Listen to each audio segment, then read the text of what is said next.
আসসালামু আলাইকুম আরহামতুল্লাহ অবরকাতুহু। তো দীর্ঘদিন ভাবার পরে মানে অনেক দিন ভাবছি আমার এই খাঁচাটা নিয়ে, কারণ এই খাঁচাটা আমার একটু সমস্যা করতেছে। এতটাই সমস্যা করতেছে যা বলার বাইরে। এর আগের ভিডিওতে আমি আপনাদেরকে বলছিলাম যে প্রচণ্ড পরিমাণ ঝড় বৃষ্টি হয়েছে। তো সেই ঝড় বৃষ্টির কারণে আমার এই খাঁচার ভিতরে 13টা ফার্মি মুরগি বাঁচতেছিল। তো 13টার ভিতর থেকে 10টা মুরগি মারা যায়। মানে ওই ওই কি আমার যে উপরকে যে আপনার চাদর আছিল, মানে তাঁবু, ওই তাঁবুটা বাতাসের কারণে ছিঁড়ে যায়। ছিঁড়ে যাওয়ার কারণে হচ্ছে কি পানি পড়ে যায়, পানি পড়ে ফার্মি মুরগির বাচ্চাগুলো পুরোটাই মারা যায়। 3টা বাচ্চা আলহামদুলিল্লাহ এখনও বেঁচে আছে এবং 3টাই সুস্থ আছে। তো এখন আমি যেই কাজটা করব সেটা হলো এই খাঁচাটা একটু রিপেয়ারিং করব, মানে একটু ছোট করব। মানে এই বড় খাঁচাটা আমার একদম ফার্মের ভিতরে ঢুকতেছে না, প্রায় আধ আঙ্গুলের মতন বড় হয়েছে। তো সেই বড়টাই আর কি কেটে সুন্দরভাবে ছোট করব। তো বড় বড়ের মতন আমি আর শান্ত দুজনে কাজে লেগে বসি। আমি আগের ভিডিওতে আপনাদেরকে বলেছি যে যখন আমার বেশি কাজ হয়, ভারী কোনো কাজ হয়, তখন আমি শান্তকে হেল্প নিই, শান্তকে ডাক দিই। তাছাড়া এমনি কোনো টুকিটাকি কাজে আমি শান্ত এরকমভাবে ডাকি না। তো আমরা দুজনে কাজে লেগেছি। তো আমার পাশে দেখতে পাচ্ছেন আমার ভাসতেও আছে, মাসাল্লাহ।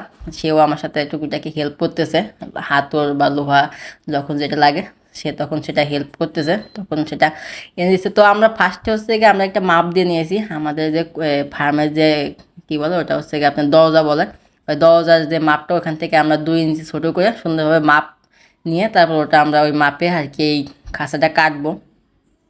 তো কাঠটা খুবই কষ্ট হচ্ছে, কারণ কাঠটা হচ্ছে গিয়ে শুকাই গেছে। আর মূলত হচ্ছে গিয়ে যে করাত বলে, করাতে হচ্ছে গিয়ে ধার নাই, এই করাতে ধার দিতে পারি না আমি। ধার না দেওয়ার কারণে আর কি কাটতে অনেক কষ্ট হচ্ছে। সেই কারণে আমরা পুরো ঘেমে গেছি, এত পরিমাণ ঘাম ঝরতেছিল যা বলার বাইরে। তো সর্বশেষ আর কি আমরা এটা সুন্দরভাবে কেটে নিয়েছি। কেটে নেওয়ার পরে তারপরে আমরা এখন এটা সুন্দরভাবে অ্যাডজাস্ট করে নেব।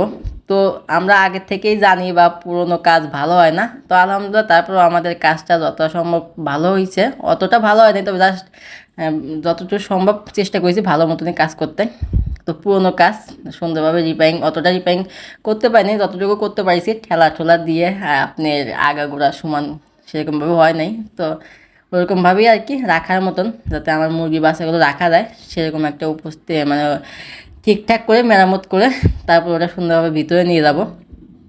তো এভাবে আমাদের কাজ চলতেছে আলহামদুলিল্লাহ। আমরা শান্ত দুজন টুকটুক করে কাজ করতেছি। আমাদের কাজের মাঝে আমরা কিছু গল্প করি। গল্প গল্প এক কথায় গল্প, কাজ এবং কি সব রেস্ট সব কিছু মিলাই আলহামদুলিল্লাহ ভালোই চলতেছে। তো আমরা ভিডিওটা টেনে দিয়েছি, কারণ এই ভিডিওটা হয়েছিল হচ্ছে গিয়ে আপনার 38 মিনিট, 38 আর হচ্ছে গিয়ে 6 প্রায় হচ্ছে গিয়ে 42 মিনিট ভিডিও হয়েছিল। তো 42 মিনিট ভিডিও আমরা টেনে টুনে 5 সাড়ে 5 মিনিটের মতন রেখেছি। তো এর ভিতরেই আর কি 5 মিনিটই অনেক হয়ে যায়। তো আমি আপনারা জানেন যে আমার প্রতিটা ভিডিও 5 থেকে 6 মিনিট, এর বড় করি না। শুধু এর আগেকার একটা খাসার ভিডিও আমি দিয়েছিলাম, সেটা সর্বোচ্চ 10 মিনিট ছিল। তো আমি 5 মিনিটের উপরে কোনো সময় ভিডিও করি না।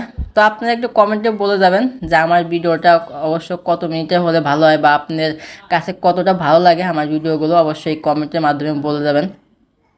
তো অনেকেই বলেন যে আসলে আমার ভয়েসটা নাকি মেয়ে। আসলে দেখেন আমার যেখানে আমি কাজ করতেছি, মানে এখন বর্তমান যে দেখতে পাচ্ছেন করাত আমার হাতে, তো ওটাই হচ্ছে গিয়ে আমি।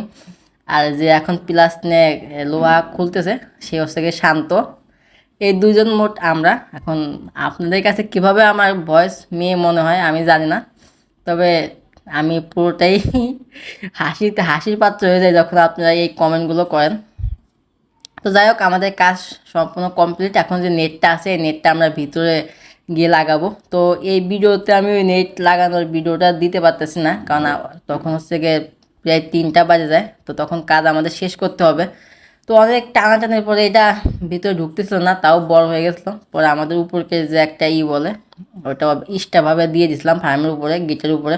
তো ওটা এখন আমাদের খুলতে হবে। তো শান্তকে বললাম যে ওই জিনিসটা খুললে অবশ্যই ঠিকঠাকভাবে ঢুকে যাবে। তো শান্ত বলার সাথে তো ওই জিনিসটা খুলতেছে। তো ওই জিনিসটা খোলা হয়ে গেলে ইনশাল্লাহ সুন্দরভাবে ঢুকে যাবে। তো ওটা একটু খুলতে একটু ঝামেলা করতেছিল, কারণ আপনারা অনেকেই জানেন যে নতুন কাজ আর পুরাতন কাজ অনেকটা কষ্ট হয়, কারণ একবার যেটা ঠিকঠাক করা হয় ওটা পরবর্তীতে আবার অ্যাডজাস্ট করতে গেলে অনেক ঝামেলা হয়। তো অনেক কথা মানে এসে আপনার পরিশ্রম করার পরে অনেক কাটা আর কি আঘাত করার পরে তারপরে ওটা খুলছে। তো খোলার পরে তারপর ওটা আমরা সুন্দরভাবে ভিতরে ঢুকাই নিছি, দেখতেই পাচ্ছেন যে ওটা এখনও ভিতরে ঢুকাইতে পারি নাই। দেখ মাশা আলহামদুলিল্লাহ এখন ওটা সুন্দরভাবে ঢুকাই নিছি। তো এখন হচ্ছে ভিতর থেকে আমার ওখানে যেখানে যে ফার্মি মুরগি আছে ওই ভিতরে ওই ফার্মি মুরগির ভিতরে আর কি এই খাঁচাটা মতো রাখবো, কারণ এটার ভিতরে আমি শৌখিন শৌখিন যে মুরগিগুলো পাওয়া যায়, যে মুরগিগুলো আছে সেই শৌখিন মুরগিগুলোর লালন পালন করব। তো আমি অতটা এখনও ভালো করে নাম জানি না, শৌখিন যে মুরগিগুলো আছে তো সেই মুরগিগুলোই আমি আর কি এখানে লালন পালন করব। তো আজকের ভিডিওটা এই পর্যন্তই। ভিডিওটা একটু বড় হয়েছে, বড় হলেও কিছু করার নাই, কারণ আমি বুঝি না আমার ভিডিও কেমনি যেন বড় হয়ে যায়, অটোমেটিক 7 মিনিট বা 8 মিনিট হয়ে যায়। তো আজকের ভিডিও আমি আর এত বড় করতে চাচ্ছি না। তো সবাই ভালো থাকবেন, সুস্থ থাকবেন, আল্লাহ হাফেজ।